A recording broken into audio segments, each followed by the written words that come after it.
कर ली है। जिस तरीके से महाराष्ट्र में ये लोग बुरी तरीके से चुनाव हारे हैं, दिक्कत कांग्रेस और उनके नेताओं में यही है कि जब ज़रूरत आत्ममंथन करने की है तो उस वक्त ये लोग बहाने ढूंढते हैं चुनाव हारने के। लंबे समय तक बहाना चला था ईवीएम ईवीएम ईवीएम। अब वो बहाना कहीं ना कहीं ठंडा हो गया तो अब ये फिक्सिंग वाला एक नया बहाना इन्होंने निकाल लिया। और जो लोग चुनाव आयोग पे उंगली उठाते हैं, सवाल करते हैं और जिनका समर्थन यहाँ के क्षेत्रीय दल करते हैं, क्या वो व्यवस्था सही थी जब एक कलम से चुनाव आयोग की नियुक्ति हो जाती थी? कांग्रेस के ज़माने में कैसे चुने जाते थे? एक हस्ताक्षर से चुने जाते थे ना।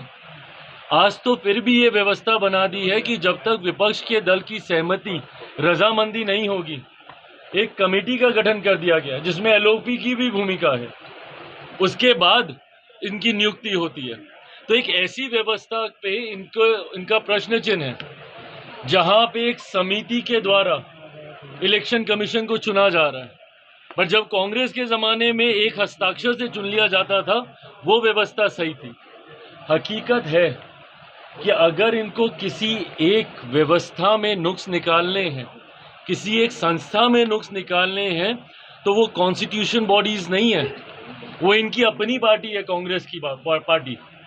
उसमें इनको नुक्स निकालने की जरूरत है, जो निकालते भी हैं गाहे बगाहे अलग अलग राज्यों में जाके। कभी जयचंद ढूंढते हैं अपनी ही पार्टी में, तो कभी अपनी ही पार्टी का विरोध करके आ जाते हैं। और सही कर रहे हैं वो, क्योंकि आत्ममंथन इनको करने की जरूरत है। और आत्ममंथन नहीं करने की वजह से हर बार हार का ठीकरा, कभी चुनाव आयोग पे थोपना, कभी किसी फिक्सिंग पे थोपना, कभी ये बोलना कि भैया ईवीएम खराब है। ये अपने में दर्शाता है कि इन्होंने बिहार में भी हार मान ली है। परिणामों के बाद किया हार का ठीकरा पहले से ही किस पे फोड़ा जाए, उसकी भूमिका राहुल जी और इनके तमाम गठबंधन के दल बना रहे हैं। और बिहार के बाद आसाम, बंगाल, तमाम राज्य ये लोग हारने जा रहे हैं। कांग्रेस ने कहा है अभी आप शाहबाद के लिए निकल रहे हैं, तो क्या माने कि शाहबाद से ही आप चुनाव लड़ेंगे? क्योंकि काफी ज्यादा बयान भी आ रहे हैं कि चिराग यही सीट से चुनाव लड़ रहे हैं। चलिए, अगर ये प्रश्न आपके लिए इतना ही महत्वपूर्ण है तो मुझे उसी मंच से इसका जवाब देने दीजिए। महागठबंधन में दरार दिख रहा है। कांग्रेस ने कहा है कि तेजस्वी उनके कोऑर्डिनेशन के चेहरे हैं, लेकिन सीएम के फेस अभी तक तय नहीं हुआ है।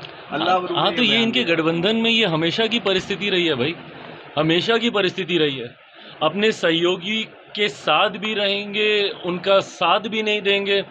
महाराष्ट्र में जिस मैच फिक्सिंग की ये लोग बात कर रहे हैं, क्यों नहीं प्रोजेक्ट कर पाए थे वहाँ पे उद्धव जी के चेहरे को? वहाँ पे कांग्रेस और उनके वहाँ पे जो क्षेत्रीय नेता लोग थे, किस तरीके से उन लोगों ने वहाँ पे बवाल मचाया था, वही हाल इनका यहाँ पे भी होने वाला है। ये लोग किसी का चेहरा प्रोजेक्ट करेंगे नहीं। महागठबंधन इसी तरीके से दुविधा में जाएगा। और जो थोड़ी बहुत कसर भी है, जो कुछ वोट कुछ जगहों पे इनकी जमानत बचने के लिए लोग हासिल कर पाते हैं, वो भी कांग्रेस और इनके गठबंधन के भीतर के विरोधाभास में ही सब समाप्त हो जाएगा। आपको पार्टी से निकाल दिया गया, कैसे देखते? अरे प्रभु, इसमें हमको क्या देखना? ये उनकी अपनी पार्टी का मामला है। इनके विषय को लेकर चर्चा हुई है, पर अंतोगत्वा तमाम परिस्थितियों को जांच करके उसके मद्देनजर ही फैसला लिया जाएगा। हमारी तरफ से उनकी मांगों को, उनकी बातों को सरकार तक रखा गया है, जिसपे अभी चर्चा चल रही है। बिहार विधानसभा का चुनावी शंखनाद समझा जाए? आज वाले कार्यक्रम को बिल्कुल समझिए, बिल्कुल उसको चुनावी शंखनाद ही समझा जाए। यहाँ से लोक जनशक्ति पार्टी रामविलास की विधिवत शुरुआत हो गई है। और ये कार्यक्रम, इस तरीके के बड़े कार्यक्रम, ये छोटे किसी एक जिला या एक विधानसभा का ये कार्यक्रम नहीं है। हम लोगों ने अलग अलग बिहार के क्षेत्रों में कुछ जिलों का समूह बनाकर हम लोग इस तरीके की बड़ी सभाएं, आने वाले दिनों में 8-10 ऐसी बड़ी सभाएं अलग अलग आयोजित होगी। आज शाहबाद का क्षेत्र हम लोगों ने चुना है, जिसमें वहाँ के 3-4 जिले मिलाकर, आरा, बक्सर, आपका कैमूर, रोहतास, इन तमाम जिलों को मिलाकर, जिसका कुछ हिस्सा औरंगाबाद का भी उसमें हम लोगों ने जोड़ा है। बाकी जब गया वाला करेंगे तो बाकी 3 विधानसभा औरंगाबाद की हम लोग उस गया वाले क्षेत्र के कार्यक्रम में हम लोग जोड़ेंगे। तो ये कुछ जिलों का समूह बनाया गया है। इसमें 33 विधानसभाओं को आज वाले कार्यक्रम में हम लोगों ने जोड़ा है। और यहाँ से विधिवत तरीके से लोक जनशक्ति पार्टी रामविलास एक विधिवत शुरुआत आगामी बिहार विधानसभा चुनाव की कर रही है। मन से आज मैं कई बातों को विधानसभा चुनाव के मद्देनज़र मैं रखूंगा भी, जिसमें मेरी पार्टी की नीति बिहार फर्स्ट, बिहारी फर्स्ट और गठबंधन को कैसे और मजबूत करते हुए हम लोग एक ऐतिहासिक जीत की ओर अग्रसर हों।